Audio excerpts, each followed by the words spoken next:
is heating up severely to the extent, say, Usher top of the league, Arsenal 61, Man City 56. When we say Man City, they have a game at hand.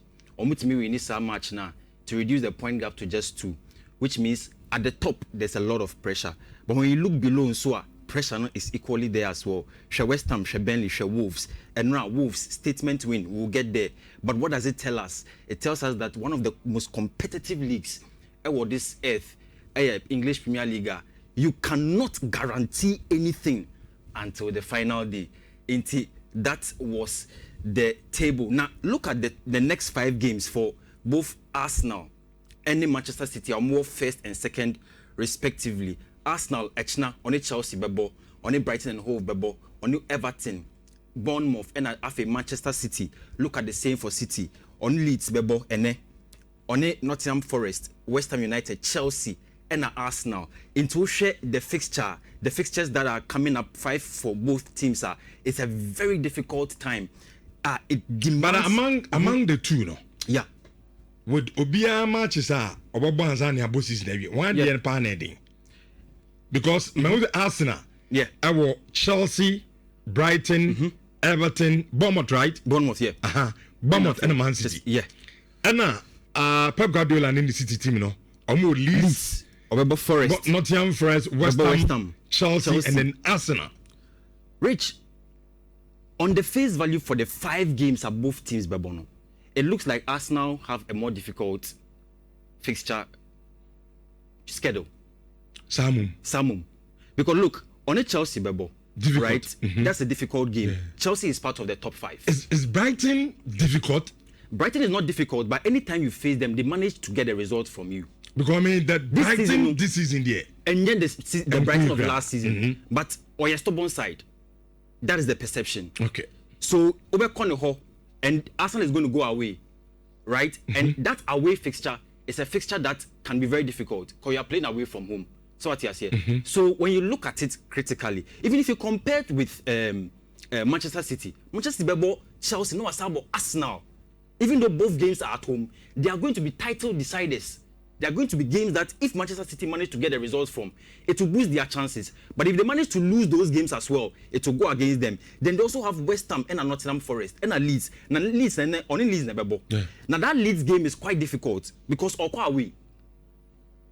So when you look at it on the face value, you want to give Arsenal a more difficult fixture based on the 5 was screen is here.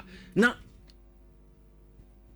press conference in Ebisa Pep Guardiola say, what does he feel about Arteta when he was in the same position previous seasons ago? And I say as to whether he could win the league or not. Or say he's not in the position to advise Mikel Arteta and Odina Semisiho. Or so won't care anything about it. It tells you something. He's focused more on Manchester City than the fortunes of Arsenal. Say Arsenal we need league no, so we need league no, and fan of him. He is more focused on what he can do with Manchester City because on also no, he's trying as much as possible to try and get the points that can help him to at least put himself in a better position. So if Arsenal manage to blow a lead or try and mess up, he will take over. So you can listen to Pep Guardiola and try and get what he's trying to do with that statement I will make here. But obviously, there will be a lot of pressure on Erling Haaland to continue firing. So Manchester City can get the results. This season has not really been a season that we have so many goals. So what I said, even though he's on top, but the performance has not really been overwhelming, right? To convince people, say he's the one, and he needs to get back on form to get the goals if Manchester City are even going to contend for the league. Now, these are the fixtures for this particular week. And right here, Wolves and Aston Villa. Rich, it was an incredible match. Now, the fairy tale of this particular Wolves team, is something that needs to be studied a bit. Why? This result, and Wolves share Aston Villa 2-0 also validates the point I've been making. Say, there's no bad side in the Premier League. There is no bad side. The reason why Wolves is where they are, bottom of the league with only 10 points, is because they don't have a way of winning games or getting the results. That is why One Arsenal 2-2. That is why at the bottom of the league, One Aston Villa, who is third place, 2-0. So when you look at the Premier League, you need to get a strategy. That is why there are teams who go typically into a game. No, oh no, Obekachan who say I'll use a set piece to win the game because I've identified it as a weakness of the opponent, and that is a way to get the result. If you manage to get your results that way, it benefits you, it benefits the team. And in Premier League, no, getting the result is more important than playing flamboyant football. The last time I checked, it's if you manage to get the points, that is what will help you to stay afloat. Otherwise, you will sink. Now, the majority part of this season, that has been the story of Wolves. But also, no, it is important to know that the last 5 games are on Aston Villa abo. Washano all except one. Our draw. So there's that context that anytime Wolves play at home to Aston Villa, no matter on form. So what you say? So it is more or less a perception. Now, psychology, there's a concept called the boogie side effect. It's a theory. Now, that boogie side effect, it goes this way. It be a team to say Wolves, any Aston Villa, airbo. Then traditionally, irrespective of the form, Wolves echa Aston Villa. In this situation, Aston Villa becomes the boogie side. Anytime they are going to face Wolves, there's a perception say, ish, match way, you bet you Lucy. Looking at the past 5 results that have not gone our way. So psychologically, it can destabilize the team. So what did they make an say? So in this situation, yes, Aston Villa is a superior side. They are on top. They are third. But look at what happened when they faced Wolves. So they become the bogey side. And that was a good result. And now Yebisa, Unai Emery, how he felt about the game. Even though he spoke in high spirits, you could see he was disappointed. Also frustrated. You understand? And it is normal because as a Premier League coach, a Premier League manager, you're expecting to get a result against the lowest side in the league, and then you lose by 2-0. It can shatter the dreams of the team. So when Timmy and Kika boys BMA, it can destabilize them. They will not put themselves together for the rest of the games that are ahead of them. Now, Rich, one can say Manchester United, Michael Carrick. Now, Enra, and a bisa Jimmy O'Hara or some training, in fact, or analyst or Sky Sports, and I'll say, I don't think Manchester United are a million miles away from winning the league, which means perhaps not this season, but next season, with what Carrick is doing, it's very likely that if they get the right signings, at least Manchester United would have a better position to position themselves in a way that they will challenge for the title. And it's something that can possibly happen for Manchester United. Now, 2026 alone, Manchester United have 18 points. The most in the Premier League, which is a good result. Which is you see, this year. Just this year alone. Okay. With the table, Manchester United are saying 18 points from 8 games. Or Chelsea and 16. Yes. Wow. Which is, very good. What you look at the bottom, Spurs, very bad. But this is good. As for Spurs, but this is a good sign for Manchester United that they are building a certain momentum that they don't want to throw away, especially looking at the fact, say, on a Newcastle, on a Crystal Palace, over the weekend. Now, very important, Benjamin Šeško, the performance this season, right? Is he going to be able to replicate it? He has scored 3 goals in 5 games. So as I said, most of them have come from the bench. So will Michael Carrick continue to use him that way? Because then it means that they have found a way to win their games and to get the points like Asma and America. So it's something good that Manchester United would want to right on that reach. I won't say this season, all the teams from England that are playing the Champions League have progressed to the next stage. But I think it could be risky. Because when you look carefully, the title race in the Premiership is becoming very heated. At the same time, these guys also want to make their mark in the UEFA Champions League and move forward. I think they're about around 16th. Now, Oshe Igor Tudor, right? Would he be able to get the points for Tottenham Hotspur in the Premier League? And also knowing very well, say, in the round of 16, they're going to play against Atletico Madrid, which is going to be a very tough encounter.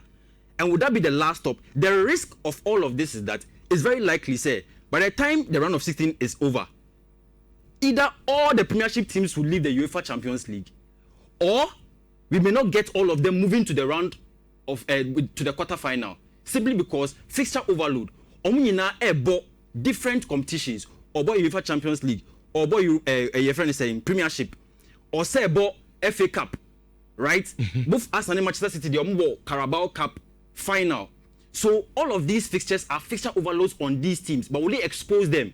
It's something that we are yet to see. The same thing for Arsenal and Liverpool. At that moment, you said your priorities right. Then I open. There be say. So you Arsenal. Oh, Mikel Arteta. Good. Oh, you Arsenal border. When the competition is now Arsenal women in Anna, likely on bet me a general. Then I open. On number one priority, you're saying. But Rich, second, third. I get your point. But what if a team like Arsenal, I like the Arsenal example because everybody. No, Arsenal there. Arsenal this season. With the squad depth, no Mukutano. Arsenal bet me a book competition be really. And it was even more affirmed yesterday because their fixtures that they will play in the UEFA Champions League, it looks like they have the easiest run to the final. Okay. So Arsenal's fortunes are more enhanced per the fortunes that they have chalked both this season in the Champions League and also by the draw that was done yesterday. But Arsenal and Liverpool, would they be able to get the results? Because this season, the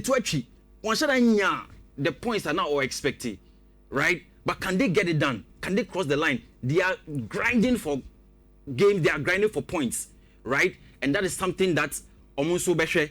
So points if you are they are going to face Galatasaray in the round of 16 in the Champions League. Mohamed Salah this season on he has had only 4 goals compared to last season and now 29 goals in total the whole season.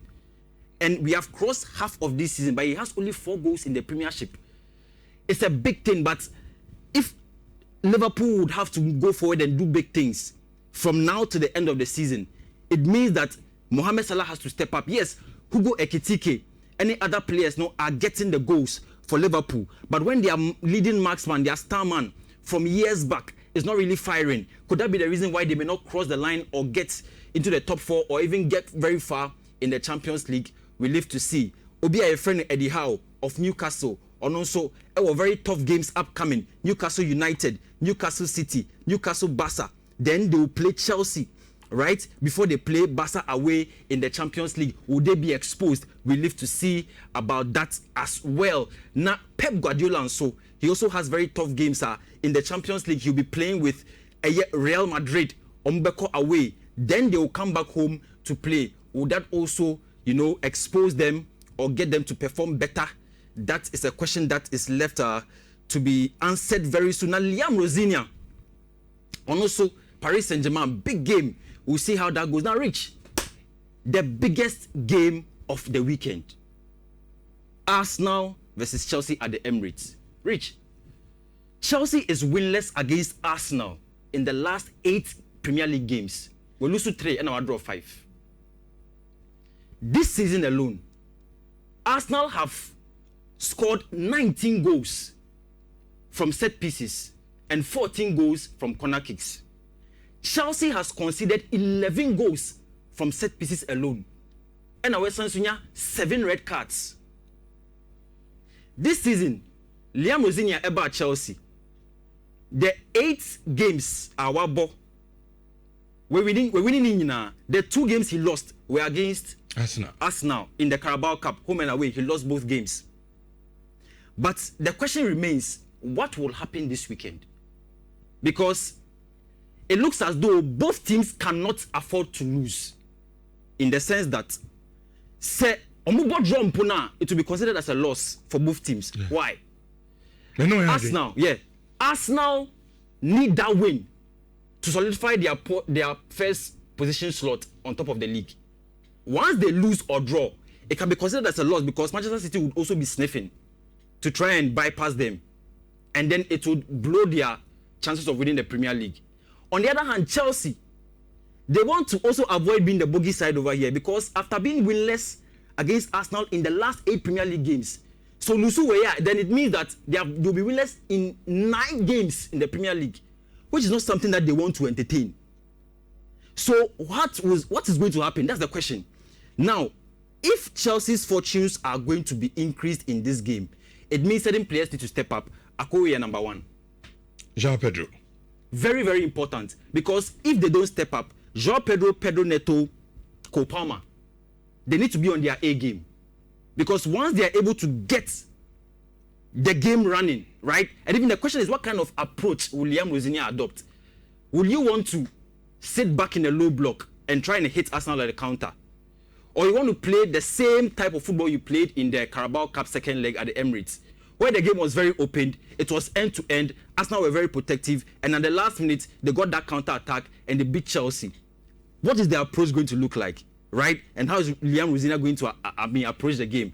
But the good news, and they say, the three of them are going to be available for the very first time against Arsenal. In past games, all three have not been available at the same time. So this weekend, Kopama is available, Caicedo is available, we have Reece James also available. But Wesley Fofana, don't forget, is on a red card. It will also be very critical for them to see how they can protect their back line. But yes, this is it. Chelsea are winless against Arsenal. The last 8 matches. Chelsea in the Premier League. In the Premier League. Yes. Mama draw say 5. And Arsenal saying 5 times. Arsenal 5. And about draw 3. About 3. Yeah. Okay. So what you say? So I mean, expectations of the lineup. This is from SofaScore. It's Arsenal very likely say Jiren Timber, Ebebo right back, William Saliba, Gabriel Magalhaes in center of defense. Then in Kapie on the left, Zubimendi, Declan Rice, top guys in the midfield. Bukayo Saka, Eberechi Eze, Leandro Trossard, and then Victor Gyökeres. With this lineup, Arsenal can hit you on the counter, and then it will be very lethal over there. But also Chelsea and Soa, they also have, I mean, some advantage. Look at their forward four: Pedro Neto, Enzo Fernandez, Kopama, Joao Pedro. All of them have had very good performances in the last 5 games. Our ratings, so I think about it very carefully, and I'm asking myself, how can they really hit us now? It's going to be a very tough game, but we should defense because Wesley Fofana is unavailable. A player like Benoit Badiashile, he has not really been consistent this season, right? Which is going to be a very big thing that would rise up, especially when the game begins. Because when you want a player who is more composed, who is, very aware of his surroundings, Benoit Badiashile typically is not one of those players, right? But how does he come into this game, and how will he help the fortunes of Chelsea? Oh, say, against with Chaluba. But he just came back from loan, and he has played a couple of games. You don't want to throw him into this very, difficult encounter. Obebo. The side no But play. I wish. I'm very impressed with his performance actually. Because when I watched him in even the FA Cup game, I'm in the Hull City boy. I realized that the guy was very, very calm, and for a player who has just come from loan, right, who has been recalled, I was even shocked and very surprised at the way he was playing. Very calm, very composed. He looked like he knew what he was doing. But in this game, right, I really don't know what has happened in training. I don't know what Liam Rosinia has seen. Okay. But very well. Benoit Badiashile game, no, will he be able to play? That's a very big question that will be on Chelsea. Now, yes, the quadruple chances of Arsenal, yes, 62% for Premier League, 21 for Champions League, 56 for the Carabao, 22 for the Emirates FA Cup. We will see what happens in the my friend is saying Nottingham Forest, they are also moving to the round 16th of the Europa League on Aston Villa. Then we have Crystal Palace are also moving to the next stage of the UEFA Conference League. So the English teams are doing so well. It is expected, say, they will do very well over there. Now, like I was saying, Arsenal has 85.8% chance of winning the Champions League. Because of Baby Omanamno. So what you see? So we look at the tree very well. Even against Leverkusen, right? It's 85.8% chance, which is the highest amongst all the other teams over here. And I will share the other teams that are in there, Bodo Glimt and Sporting CP. So what you see? So it's expected, say, with this, Arsenal should be able to get forward and then win the Champions League. It's the ASM no. Ebetua. Joshua. Olutu and a formatting in Kano. In Shawan's 4.5. I say, Richard, your combination with FIFA always make my day. Okay. As a long time. Okay, okay. Bandi, Evana, Yasha, the room now, and said the house no, ABC, Accord, David Asabre. As we talk, Manchester United will beat Crystal Palace by 2-1 to push us to the 3rd place. I'm David Asabre, patch number 2.